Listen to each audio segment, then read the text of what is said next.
आज मैं इस वीडियो के अंदर बात करने वाला हूं कि आप एंजल वन के अंदर स्टॉप लॉस कैसे लगा सकते हो।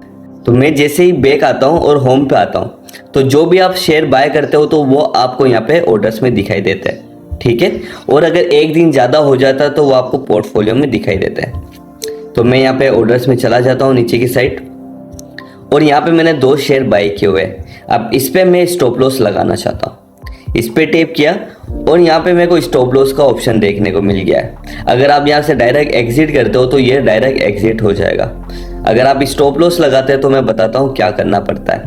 ऊपर आपको यहाँ पे क्वांटिटी का ऑप्शन देखने को मिलता है। जितनी भी क्वांटिटी आप सेल करना चाहते हो वो यहाँ पे डाल सकते हो, ठीक है। और यहाँ से आप चेक कर सकते हो कि इसकी प्राइस क्या चल रही है, जो ऊपर आपको दिखाई दे रहा है। अब जितनी भी क्वांटिटी आप सेल करना चाहते हो आप यहाँ पे चूज कर लेना, 1-2 जितनी भी आपके अकॉर्डिंग। फिर आप नीचे आओगे, अगर यहाँ पे एड सेल स्टॉप लॉस का ऑप्शन आ रहा है, अगर ये ऑन है मतलब ऑफ है तो ऑन कर लेना है। मैंने ऑन कर लिया। अब यहाँ पे ट्रिगर प्राइस का ऑप्शन आ रहा है तो यहाँ पे हमें सेट करना है स्टॉप लॉस। अब मेरे को सपोज कि अब मैं चाहता हूँ कि ये शेयर की प्राइस जो है 250 पे आए और मैं सेल कर दूं। अभी कितनी चल रही 251। अब मैं चाहता हूं कि 250 में ये आए और मैं सेल आउट कर दूं। तो यहाँ पे मैं 250 डाल दूंगा, ठीक है। और यहाँ पे लिमिट प्राइस का भी ऑप्शन देखने को मिल रहा है तो आप इस पे टैप करना। इस पे टैप करने के बाद आप लिमिट भी यहाँ पे सेट कर दोगे तो ये दोनों के प्राइस के बीच में जो प्राइस आएगी, लिमिट हमेशा आपको कम रखनी है। जैसे कि यहाँ पे देखिए कुछ पॉइंट यहाँ पे कम बता रहा है तो इस दोनों प्राइस के बीच में एग्जैक्ट ऑर्डर जो है एग्जीक्यूट हो जाएगा।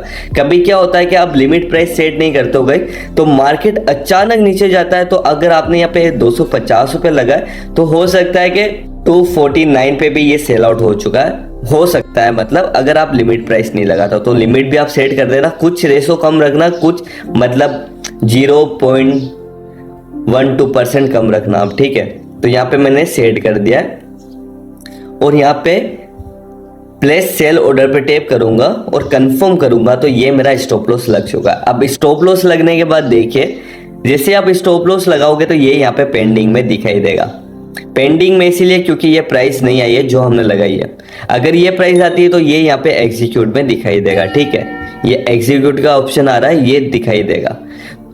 अगर ये पेंडिंग में दिखा रहा है ऑर्डर्स में ऊपर की साइड, यहाँ पे ऑर्डर्स में आपको पेंडिंग में दिखाएगा, ठीक है। ये भी बता देता हूँ। अब इस पे टैप करना है। टैप करने के बाद आप यहाँ पे इसको एडिट भी कर सकते हो और कैंसिल भी कर सकते हो, जो आप करना चाहते हो। जो आपने स्टॉप लॉस लगाया आप वो यहाँ से एडिट कर सकते हो और नीचे आप कंफर्म पे टैप करोगे तो ये एडिट हो जाएगा, ठीक है। अगर आप ये स्टॉप लॉस कैंसिल करना चाहते हो तो कैंसिल भी हो जाएगा। आई होप कि आपको ये वीडियो समझ में आ गई होगी कि सेल कैसे करना है।